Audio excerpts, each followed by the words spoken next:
And welcome to Understanding Photography with Kim Ayres, episode 191. Today we're going to be talking about the notion of shadows. Shadows are an incredibly important part of photography. And photography is sometimes translated as painting with light. But actually, if you want to think of it as painting with shadows, I think it gives you a much better idea of what you're truly doing. So we're going to be discussing that. Plus, a couple of people have sent in their eclipse photos from last week's eclipse in North America. So we'll take a little bit of a look at them. So stick around. So yes, welcome to Understanding Photography with Kim Ayres. If you happen to be watching live, then leave a comment. Say hello, tell me where you're from, tell me what the weather's doing. Feel free to ask questions as we go. And of course, if you can take the time to click the like button down here somewhere, that always is useful for the algorithms. And if you've not done so already, do subscribe as well. So yeah, I can see we've got a couple of people in already. What are we? Oh, Jack says, hello everyone from a nice sunny day here in Florida. Good to know the sun's out somewhere. Robert Schaefer says, good morning from Dallas, cloudy and overcast here. April says, good morning from a sunny Long Island, New York. Susan says, hello from a spring-like Kakubri, though it's still quite breezy, but the bluebells are out. Oh, you got bluebells down in Kakubri. Oh, we don't have them in Castle Douglas just yet, Susan. It always feels, I think there's about a week or two ahead. It's quite strange. Kakubri is only 9 miles down the road from Castle Douglas here, but it has an almost entirely different weather system. John says, good day, finally getting better weather here in Ohio. It's been a tough week. Robert says, howdy all from Texas. Andy says, howdy folks from rural Hertfordshire. Robert actually says it's overcast and I'm driving to Tennessee. All right. And Janet says, hi from a warm and clear in Mississauga in Ontario, Canada. Excellent. So we have people in, we have people commenting. Oh, Meg's joined us and says, hello everyone as well. Excellent. Right, so let's make a little start. So what are we talking about today? The notion of shadows. Now, I did do a podcast on shadows once before, but again, because this has now been going on for 4 years, these podcasts, I last talked about it roughly about 3 years ago, so I figured it was about time to rejoin it. On top of that, it wasn't just that, it was that Nadia. So if you remember, with the Smug Points, Nadia suggested the idea,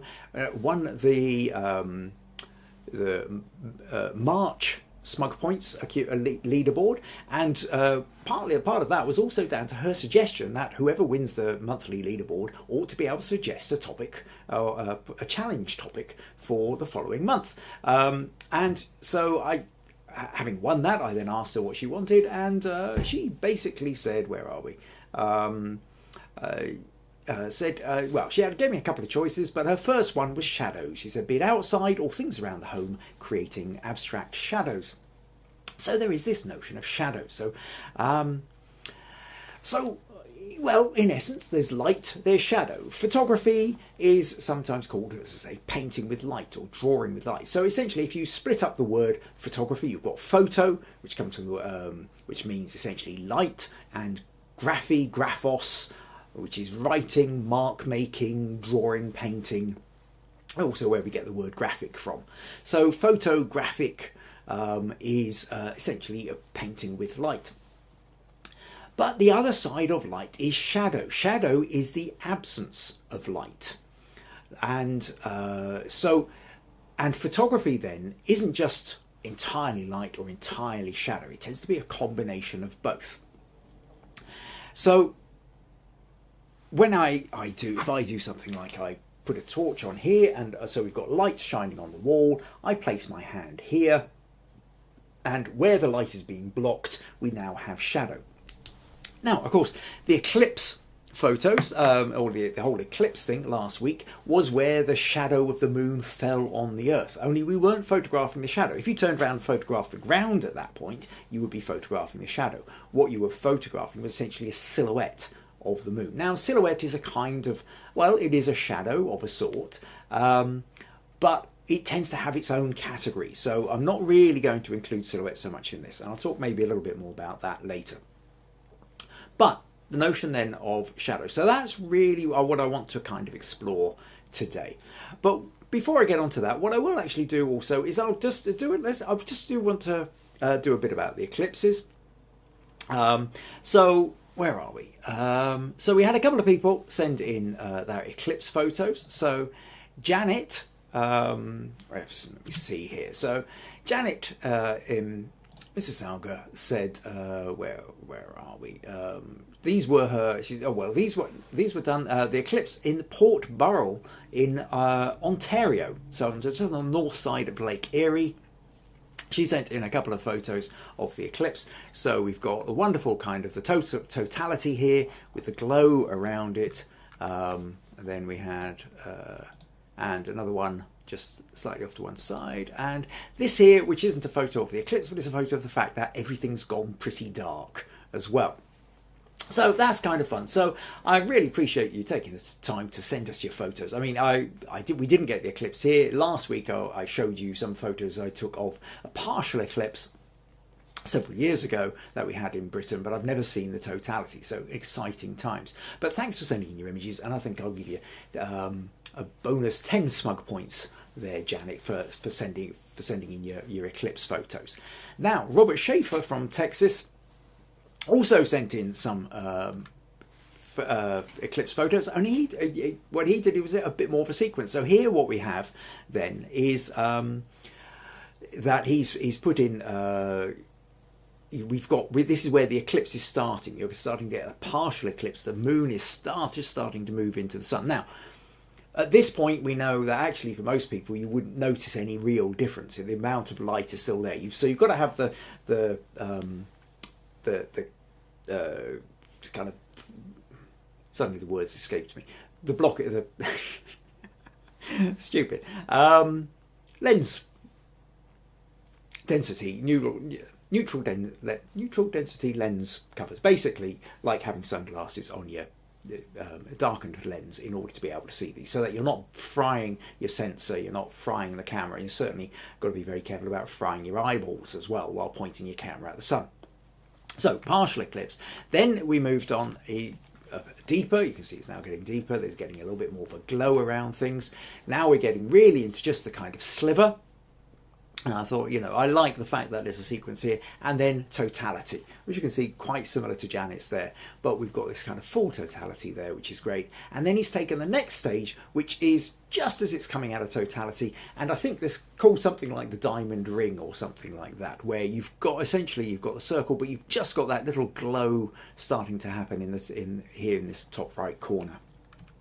And then finally, it's starting to move out, and you've got the partial eclipse on the other side. So I thought it was a brilliant sequence there, Robert. And yeah, more or less, I must admit, a certain amount of envy. I would love to have had a go at shooting that. I've never had, like I say, only a partial eclipse. It was the best for me. So really impressed with that. So I think 20 smug points, bonus 20 smug points to you there, Robert, for that. And then finally, on the eclipse front as well, I would be remiss if I didn't include other Robert from Texas, who sent us this one here, where you can see actually the partial eclipse up here being reflected again through a neutral density lens, or not being reflected but actually passing through. So we can see essentially we got this a couple of weeks ago. You may remember we did the selfie challenge. And Robert said he wasn't able to put anything in, but he said he was going to get a selfie with the eclipse. I said I would give him bonus points if he managed to do a selfie with the eclipse, and lo and behold, he didn't let me down. So Anne and Robert here with the eclipse going on, and he's managed to take a photo of it, and it just put a huge smile on my face. So it's certainly a bonus 20 points there to Robert for the selfie eclipse. So thank you very much to both Roberts in Texas, as well as Janet up in Canada, for sending those in. And I suppose there's a point here as well, which is occasionally, if there's something really extra special that you think, this was such a great opportunity and I'd like to share the photos, don't forget there is the Facebook group Understanding Photography with Kim Ayres, where you can put some images in there. But do make sure that if you are putting any images in, you make it clear as to whether you're wanting feedback from them, from me, to come into the podcast, or whether you're wanting to or whether you're just kind of putting them there to sort of show other people. And maybe if you're going to do anything like that, if there was some special opportunity, you managed to get something, just you're so feeling so happy with that, you just really wanted to sort of let everybody else know, then also tell us a little bit about the story behind the photo. And if I feel it's relevant to the following podcast, I'll maybe show it as well.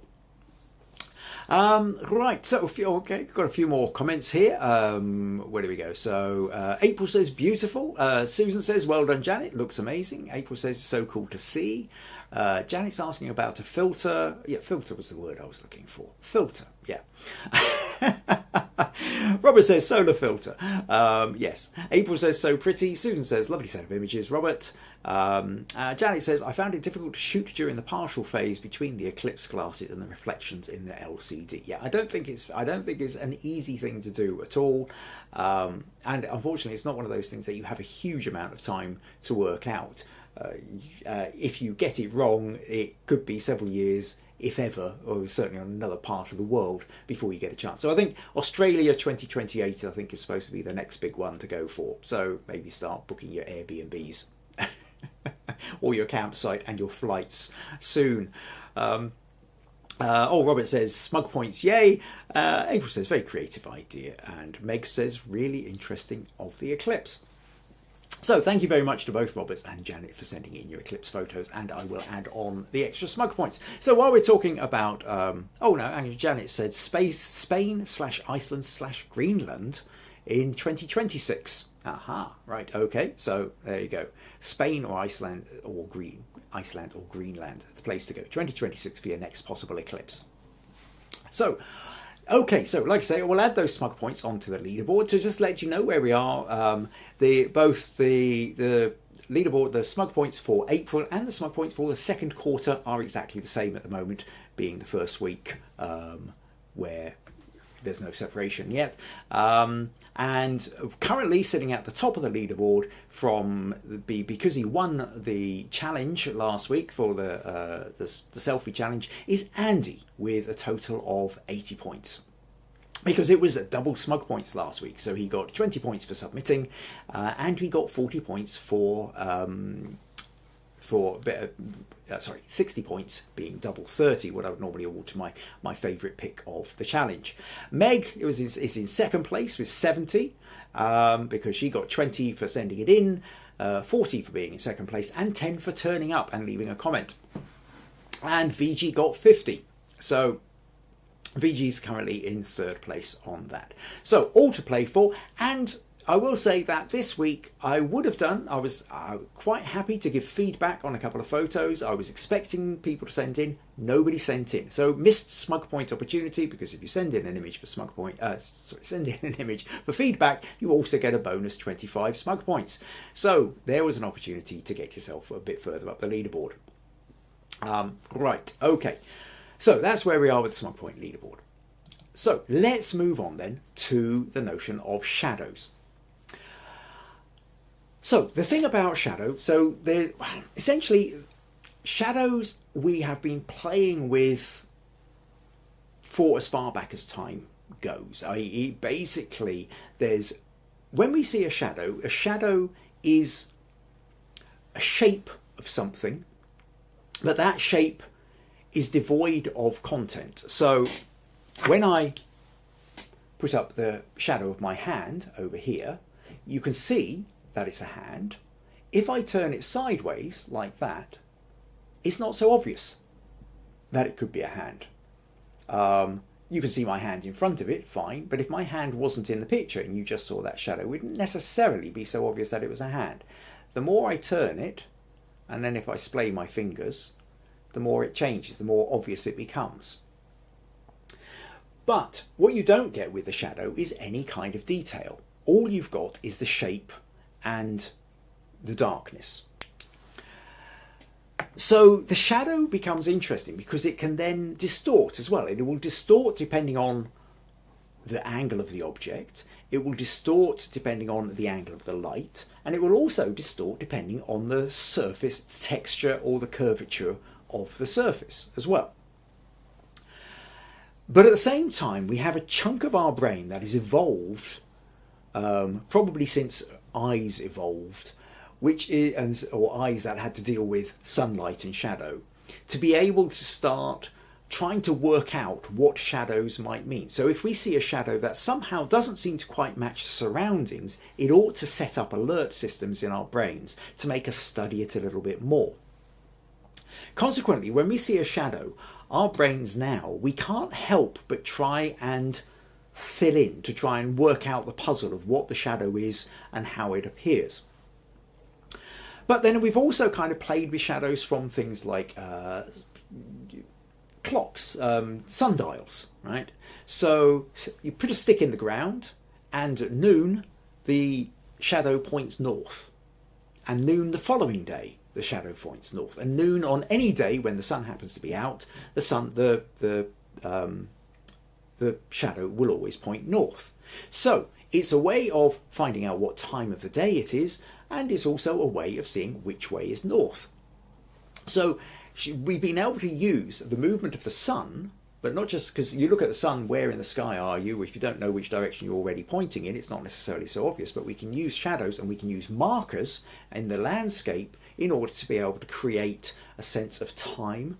And then those shadows will be longer in the winter, shorter in the summer. That is, if you're further north or south than the equator. Of course, that length changes with the curvature of the Earth as well. So shadows are mercurial in some ways. They're not fixed. That you've got every time, there's so many different conditions that shadows can be constantly changing. But then there's that notion of shadows as entertainment. I mean, we go back to this notion of, fine, we can see a hand. We're less certain what's going on there.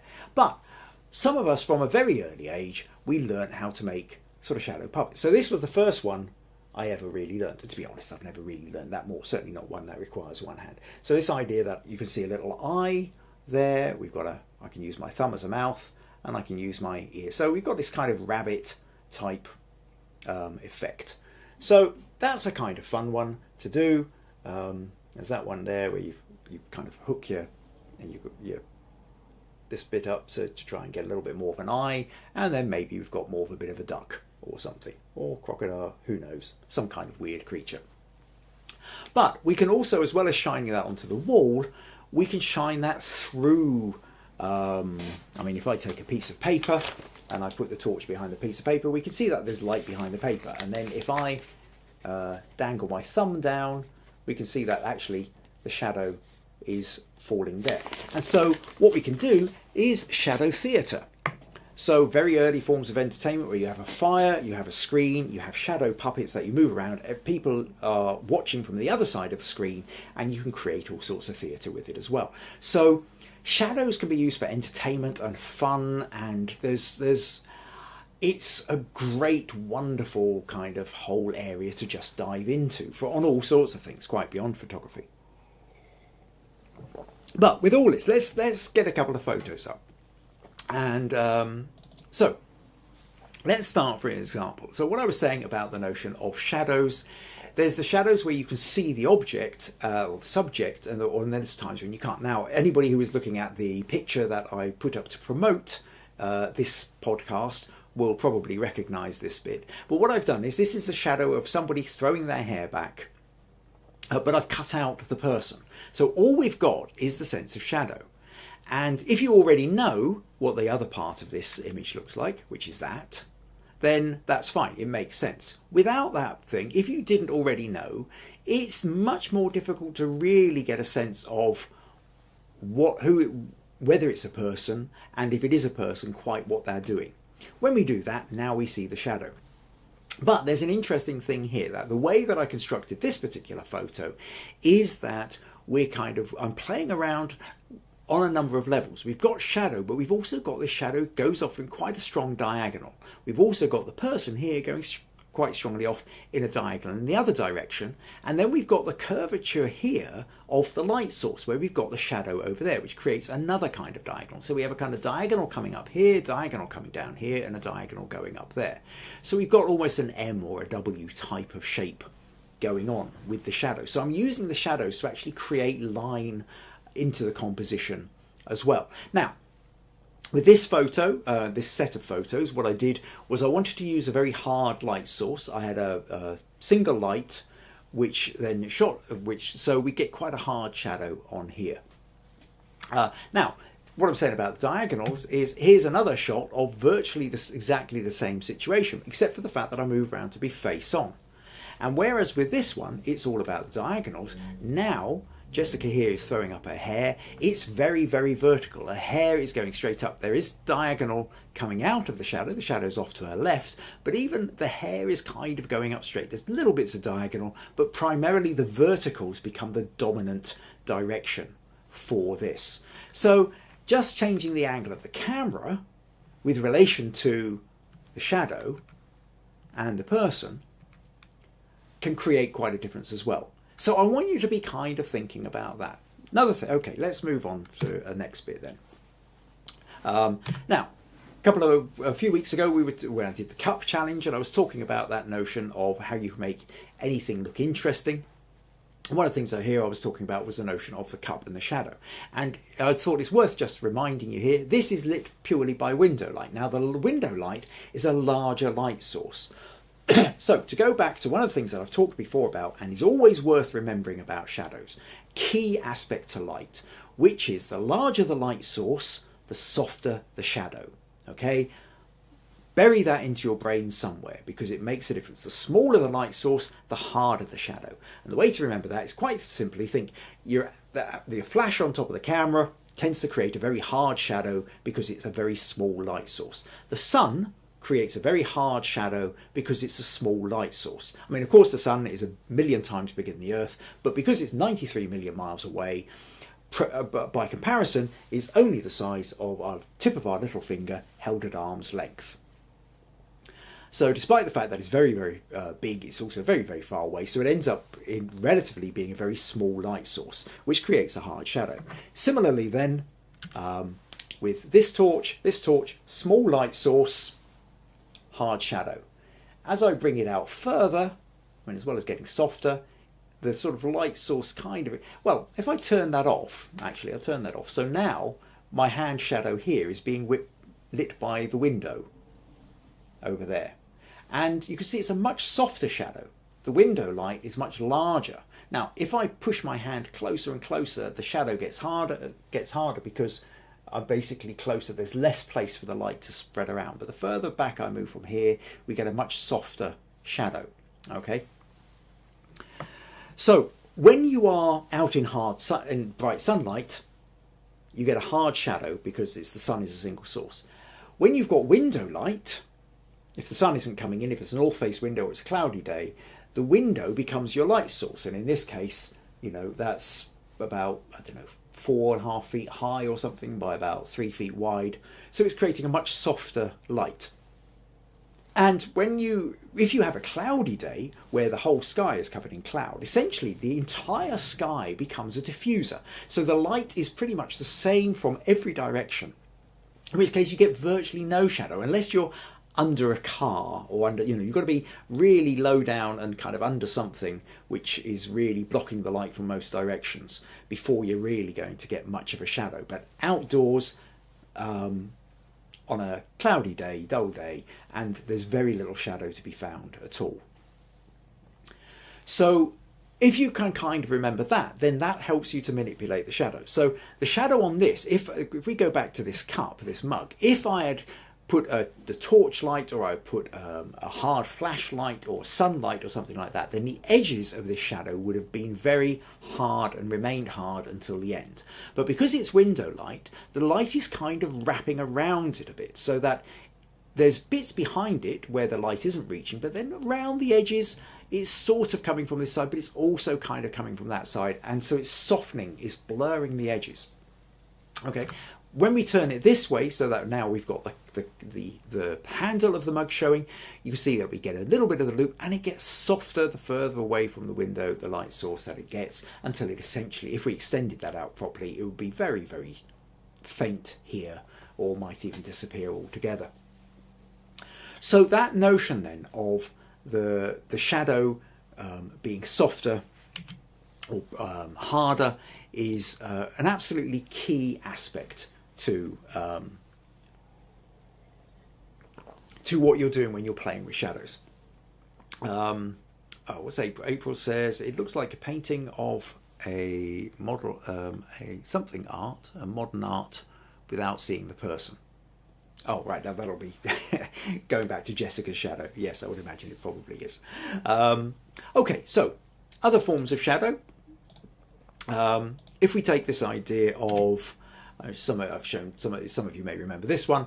I've talked before about when I went to Morocco riding on a camel. Huge amounts of fun, and if you're ever in a desert riding on a camel, then the first thing you're going to attempt to do is take a photo of your shadow. Not easy to do. The camel is not like a horse. It really, you're all over the place. You're clinging on with one hand for dear life, and you're trying to hold your camera, making sure you don't drop it. You've got to probably strap around your neck.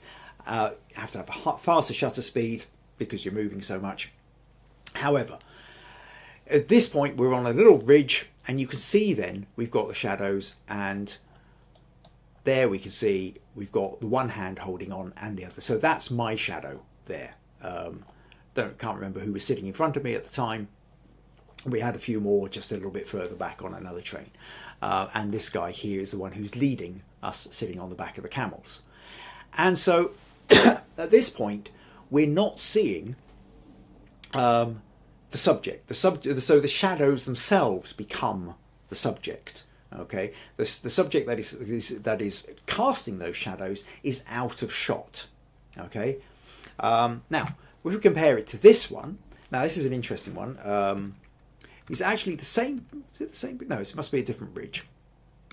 Now with this ridge, we've down in the bottom left here, you can see there's a bit of the camel's foot here as well. So we've got a little bit of, and you can see what's happening is because it's sloping down like that and the sun is just coming over this ridge, it's then kind of elongating. It's really stretching out. And this is where the surface distorts the shadow as well. I mean, there's micro distortions in the fact that we've got all the bumps in the sand, the grains of sand and what have you, which are causing little tiny little, so it's not absolutely smooth. If this was a completely smooth or concrete surface or metal surface, that would be a harder shadow rather than getting softened up slightly by the.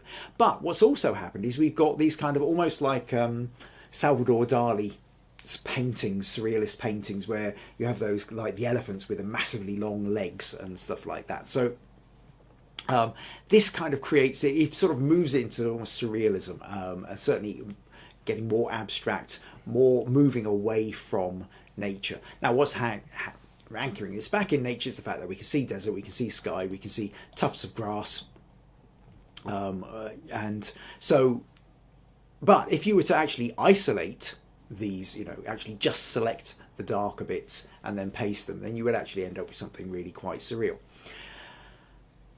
So now sometimes, so this is, hopefully then this is starting to give you some ideas. And the whole point of what I'm running through today is because we're going to be, as per Nadia's choice, we are going to be having a shadows challenge. So I'm trying to inspire you here. So make notes or come back, watch this again or something like that, because what I want this to do is feed into your ideas of how you're going to play with shadows for your entry.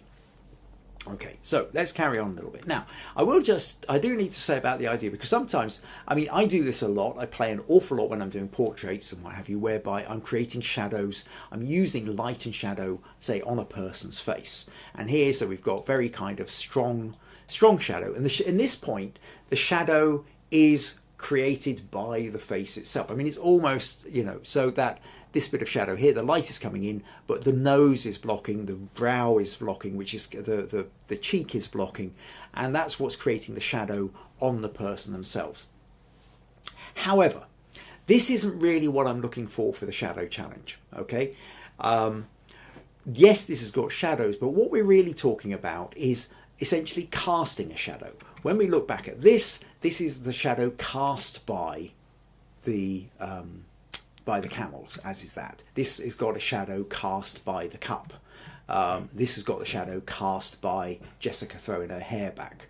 Okay, so what I'm really wanting to do is shadow. Now, you can have shadows on a person, and it can become really quite interesting if the shadows have been cast by something else. So if we take a look at this picture, for example, so in this case, Denise is sitting by the blinds in the room, and the sun is coming through the blinds. The blinds are creating these streaks of light, and these streaks of light and shadow are what are then falling over Denise. And for me, it's a really kind of fun, interesting photo that it's not just about. Now, if the blinds had been open and the sun was falling on Denise, then we would have had a more similar to this, you know, that we would have been playing with the shadows that were on her face just naturally from the way the sunlight was. So, for example, we notice that and there's a bit of that, you know, this underneath the brow, by the edge of the nose here, the light is darker because there's the natural light kind of creating a bit of shadow on her face. But we're not too worried about that because the dominant shadows here are the lights coming in from the blinds, and that creates something interesting too. So you can do that as well, and I've seen all sorts of interesting photos over time where people have cast shadow from things, anything from like a net curtain that might have interesting patterns to things that hang in the window, little bits of stained glass or crosses or just window decorations can then cast shadows onto a person. So in this case, the person, their skin actually becomes a surface for the shadow to fall on. So that's another one to kind of play around with, whether it's a person or it's a pet or it's another object within, you know, I mean, if you had a vase, for example, a vase of flowers, but then you had these kind of lights, the blinds, the lights falling across it, so the shadow challenge is about this notion of that the shadow is a key aspect of the photo, that if you were to remove that particular kind of shadow, you would have an entirely different kind of photo. Okay, hopefully this is all making a little bit of sense to you. Okay, a couple of comments. April says she loves the camel shot. Andy says lovely Rembrandt on the portrait. That's talking about the notion of the light coming across the nose and lighting up the cheek opposite to the light source. April says this is a zebra, talking about the stripes, and John says that shot of Denise with the blinds is really interesting. Excellent. Okay, so what I'll do now then is I'll show you a couple of things. So this idea of the kind of easy domestic, okay? So if you don't happen to be going out anywhere, if you don't happen to have anything, you know, any fancy blinds, or you don't, or you're not going out riding camels, and you're looking for something to do. But I want to show, what I'll do is show you how you can start kind of playing around with this notion of moving the light source. So let's take some, now these here are a bunch of unedited photos, okay? These are just very quickly taken to prove a point, okay? And what I've got here is I've got a sketch pad, an A3 sketch pad, which I've just opened up and leave a blank page here, just so that you can see what's happening with shadows. And we have a whisk, okay? And with this, I am using just literally, you know, a torch, okay? So I've placed a torch above a whisk and I've taken a photo. Now at this point, while there are shadows on here, the shadows are, they get confused and mixed up here. You've kind of got to get in really close before you go, okay, that's a bit of metal, but that's probably a bit of shadow. That's the curve of the metal, that's the curve of the shadow underneath. So sometimes when you create a shadow, the shadow can sometimes, if you like, make it even slightly more confusing. But if I move this round a bit, so instead of shooting from above, I just move slightly round to the left, now you start to see how the shadow pokes out from the side, and it sort of extends out that notion of the whisk. And if I move it around further, now we get a different kind of shadow again. Now we're much more aware of the whisk and the shadows here. And if I take it right down, I can sort of play, you know, so I'm now kind of placing it level, the torch is level on the book, then or almost level, then we're now getting a much more extended shadow, okay? So by changing the angle of that torch, we're having a huge impact on the effect of the shadow that's going on. And that shadow is now becoming much more interesting and is almost kind of there in its own right. So you could cut out the original part, you know, cut out the whisk, and then you're just left with shadow shapes. Okay, so start thinking about that as well, about, you know, whether your picture would include the original object, or whether you would actually remove the original object and just have the shadow on its own. Okay, let's try something else. Forks. There's one, yeah, slightly further down again, where it's now the shadow is being cast onto the back of the wall, back of the paper there as well. So forks, here's another one. Okay, so at this point, what we've got is we've got forks, 3 forks just leaning up against a the sketch pad, where I've just got the cover sitting upright and resting against something. And you can see, again, a bit like the sort of first shot of the whisk, we've got the forks, and then we've got the shadow just sort of tucked underneath. And it's very clear and obvious what it is. But again, if I move the light, now what happens is the fork handles and the prongs and the tines start to now almost kind of form their own little triangular shape. It's almost like a kind of reflection in a way, rather than it feeling like here, very obviously, the forks are leaning up against the cover, casting the shadow. Here, it looks almost like the shadows are leaning into it. If you look at the edge of the book here, you can see that the edge of the book is upright, no matter which way we're doing it. So it's the optical illusion of the fact that it now looks like the shadows are kind of leaning back in. If I move it round even further, now I start to move it up and more of an angle, we're getting even more of that triangular. But because I've moved it up slightly as well as round, you'll notice that the kind of spoon part of the fork is now becoming more dominant, and the handle part of the shadow is becoming squatter. Now, when we're here, the shadows of the handle are very similar size to that. That's what's kind of giving it almost that symmetry. But here now, the shadows are becoming more distorted from the fork. And then if I go, I've now taken the torch and put it from above, and what we have here then is that because it's coming from above, the handle part is now very short, but the prongs, the tines of the fork have become really elongated. So the shadow is now looking very different to the subject. So that's kind of there to try and give you this idea then that how you place the light, how you place the surface is going to make a difference as to whether the shadow is in keeping, is kind of almost like a reflection, like a black reflection in some way of the subject, or whether it takes on its own shape and becomes quite distorted. In the same way, either you end up with like those long thin legs on the camels, or you end up with Jessica's hair kind of going out in this sort of strange shape. April says, having a shadow in colour versus black and white makes a difference as well. Interesting point. We will come on to that. So, another thing you can do with shadows, another thing that happens with light, is I want to show you, is if you introduce the notion of glass, and that's also where you would most likely to get the idea of a colour shadow. So, if we do this, so here we've just got a straightforward beaker, but it's casting quite the most amazing shadow. So, again, the torch is just sitting down the base. You can see actually where the hard edge of the light is coming from. So the torch is quite close to the glass here.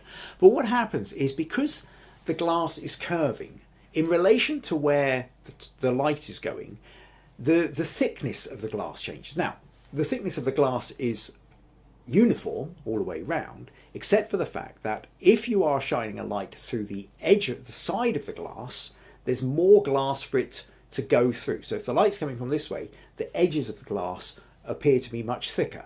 Whereas where it's sort of face on, it's only got to go through a much thinner surface for the light to pass through. So as it moves around to the outside, it's lighter, the shadow is lighter on the inside, and it gets darker onto the edges.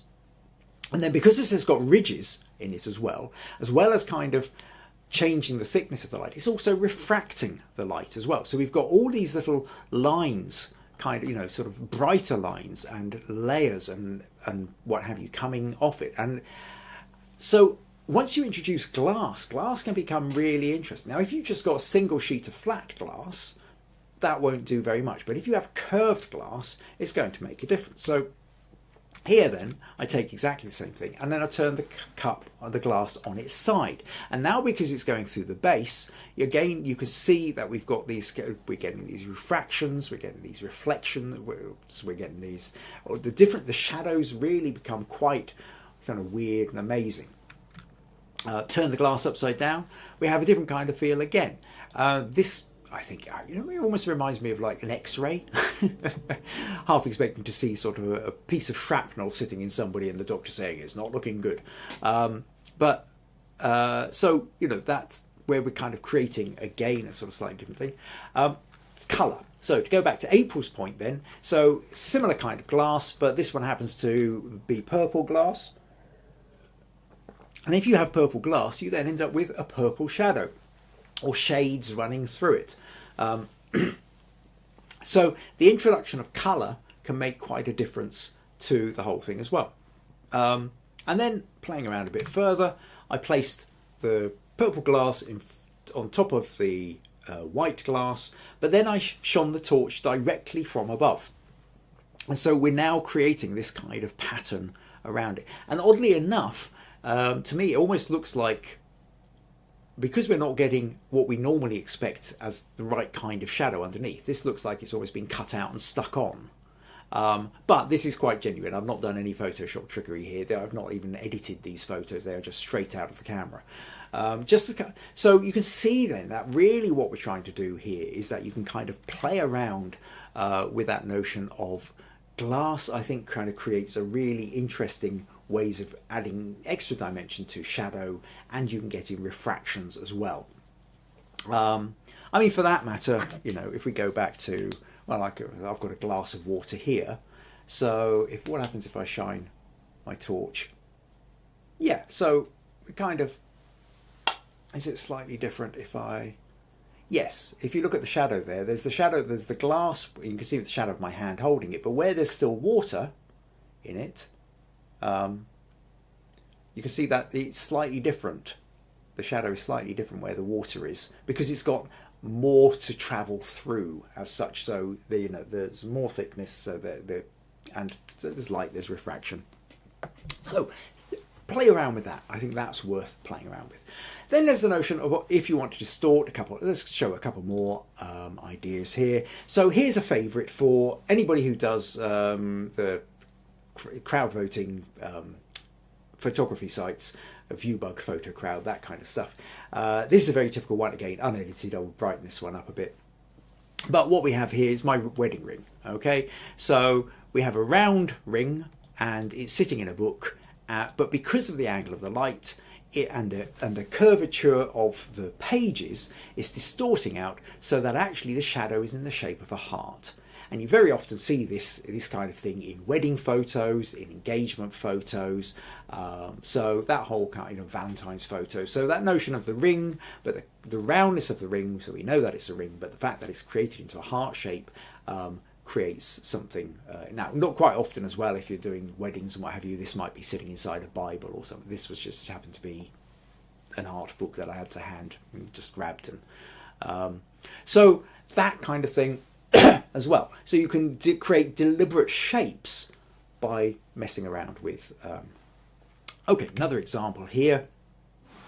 Here I've got drawing pins or thumbtacks. And the point I wanted to show you here is that the angle at which you've got the drawing pin or a thumbtack changes the shadow completely. These are 5 identical drawing pins, but because of the way they're sitting, they're all creating slightly different shadows. Or these ones where they're kind of facing downwards, we've got these much more elongated ovals. The ones where they're sort of flat on their back, you've got a little bit of shadow there, and then the pointy bit tends to be the bit that's coming out. So if I was to just cut that bottom bit off, and you've only got that shadow, you wouldn't necessarily know that it was drawing pins or thumbtacks that were actually. What we're also getting here is looks like, I think it's not dust, I don't think, or it's actually just markings on the paper. That's the board side of the sketch pad. rather than the paper side. You know, it's the one that's sort of stuck onto the inside of the cover.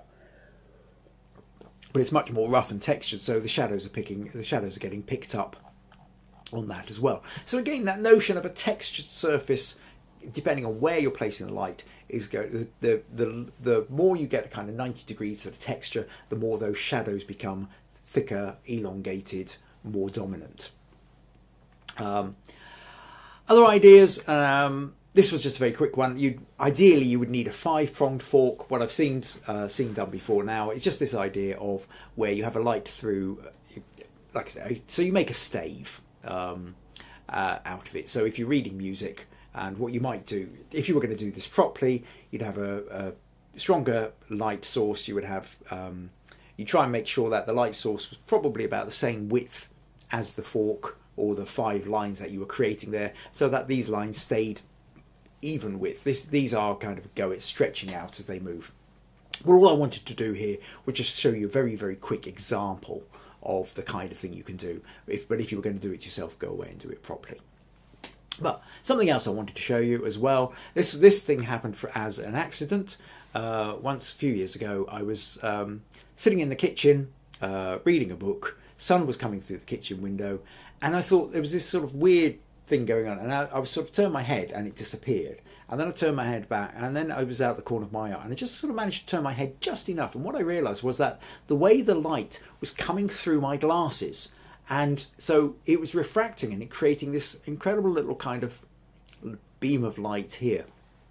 And in fact, actually, the very first podcast I did, I hadn't worked out the light, and I didn't even notice.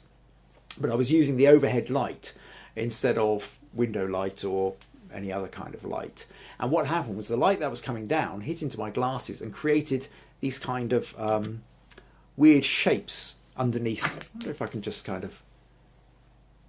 Yeah, so if you look now on my cheeks, I've got these kind of stripes coming down my cheeks there, because the light isn't just casting shadows, it's kind of moving through the glass as well and creating these kind of extra weird patterns onto my face.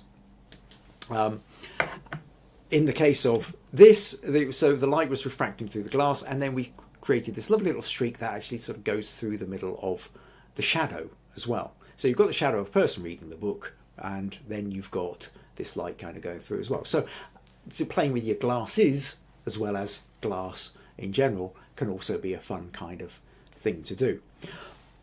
Excuse me.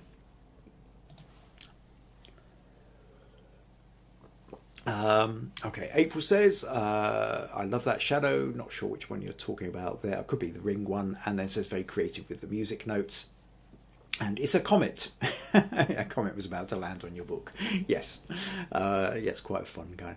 Another thing you can do if you really want to get creative is to play around in Photoshop. Now, some of you may have seen this one before. So this photo I did for a children's author called Debbie Gliori, and she'd written a book called The Tobermory Cat. So Tobermory is a town on the island of Mull, which is part of the Inner Hebrides of Scotland, one of the islands in Scotland. And for a while there was this ginger tomcat that used to sort of wander around the place. It didn't belong to anybody, but local, people would feed it and look after it. And it was kind of known as the Tobermory cat. And then stories were written about the Tobermory cat. And Debbie wrote a children's story about it. So you can just about see on the cover here the picture of the Tobermory cat. Now, the spoiler alert, at the end of Debbie's book, it turns out that this cat is moonlighting on another job, because the children's nursery rhyme, "Hey diddle diddle, the cat and the fiddle, the cow jumped over the moon." This is the cat that has the fiddle. So I think the last page you've got the cat playing the fiddle, maybe as the cow jumps over the moon in the background. I can't remember exactly. So what we decided to do with this was to create a shadow that reflected that part of the story.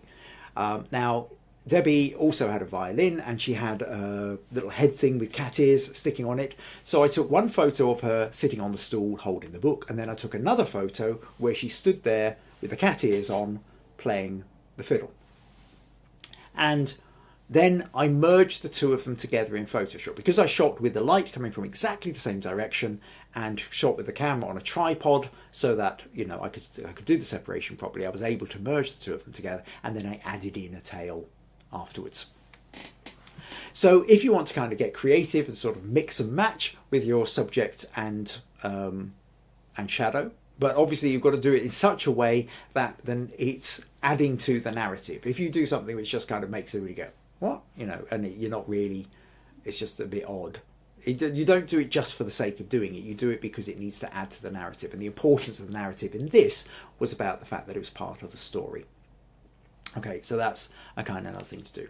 And then one final thing I'll show you, just to kind of finish off on this, is the idea of, now here what we've got is we've kind of got with silhouetting, but it's not fully on the silhouette. The main thing that I want to point out about this one, so we've got the sun behind the tree, but it's not, whilst the branches are pretty much in silhouette, we do have the light coming through the leaves, which is creating an interesting thing, but really it's also the shadow itself, because the shadow is then creating these wonderful lines here. So we're kind of ending up with an interesting kind of symmetry here, where we've got the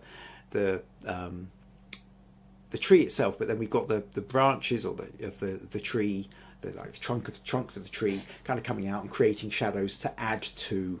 So again, what we have here is the shadows are adding very much to the picture. They are a part of, if they are either. So this is really then the notion of the shadow challenge. The shadows in your challenge picture either have to be the subject of the picture, or they have to be a kind of best supporting actor, kind of an equal subject to the object. So you can have the object in it, like the forks, you can have the object and the shadow, and then together they form something else. Or that tree just now, along with the shadow, changes the overall shape and dynamics of the picture. Or you're playing around with drawing pins, or the fork, or glasses, or absolutely anything. And this is where it gets to be creative on your side of things.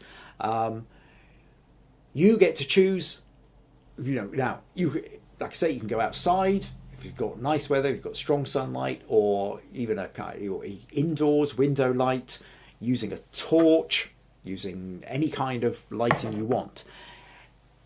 If you find an object and you think that might create an interesting shadow, move it around. The key thing here is don't just start with, don't take one shadow, one photo.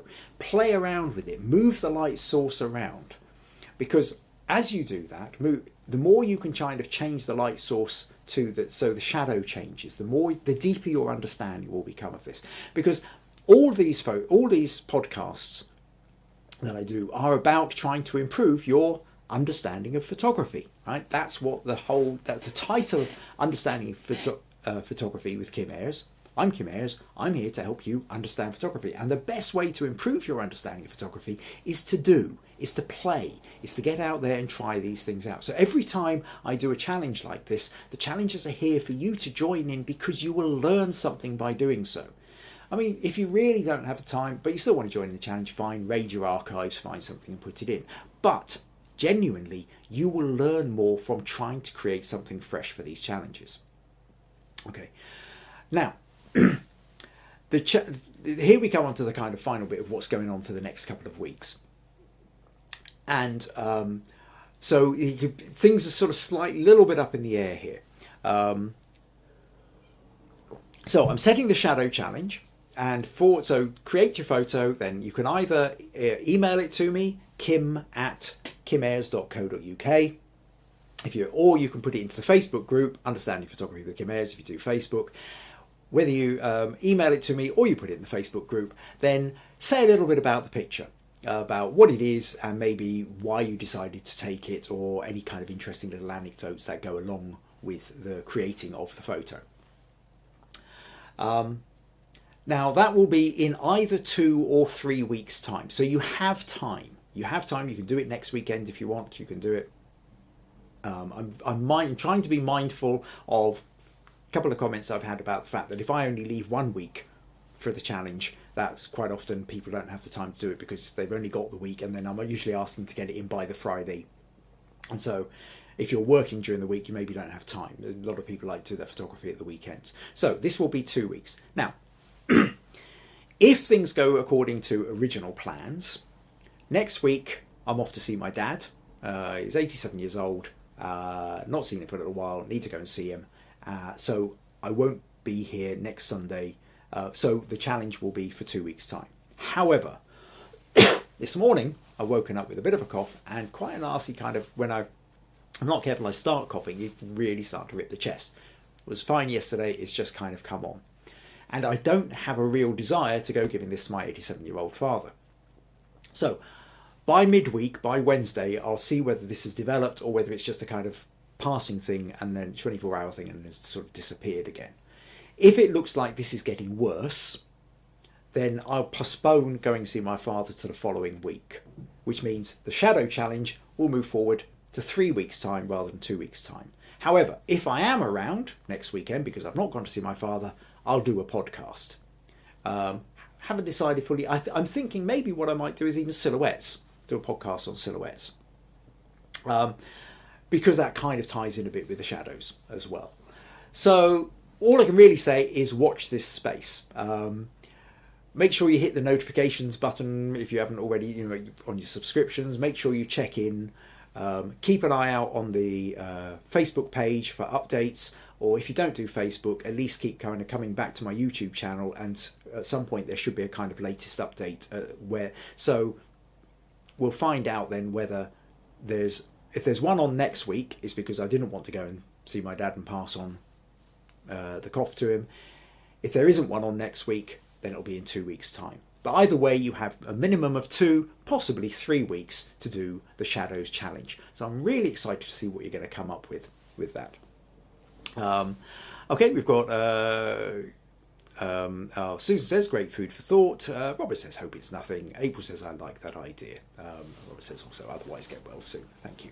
Right, well, if you find these podcasts useful, interesting, entertaining, and would like to support them, don't forget there is buymeacoffee.com/Kim Ayres. It's certainly one of the ways you can support these podcasts. VG's joined us very quickly. He says, sorry to have signed up late. But okay, you managed to squeeze in, so you get your 5 smug points for turning up. But you will watch the recording. Right, okay, so that basically brings us to an end. Thank you to Robert, Janet, and other Robert for sending in your Eclipse photos. Thank you to Nadia for coming up with the suggestion for doing shadows. And so, yeah, go away, make sure you get your entries in, and I really look forward to seeing what you're going to come up with. Right, where am I now? I need to do that button, that's the one. Okay, take care, see you all now. So I'll either see you all next week or I'll see you in 2 weeks' time. Cheerio.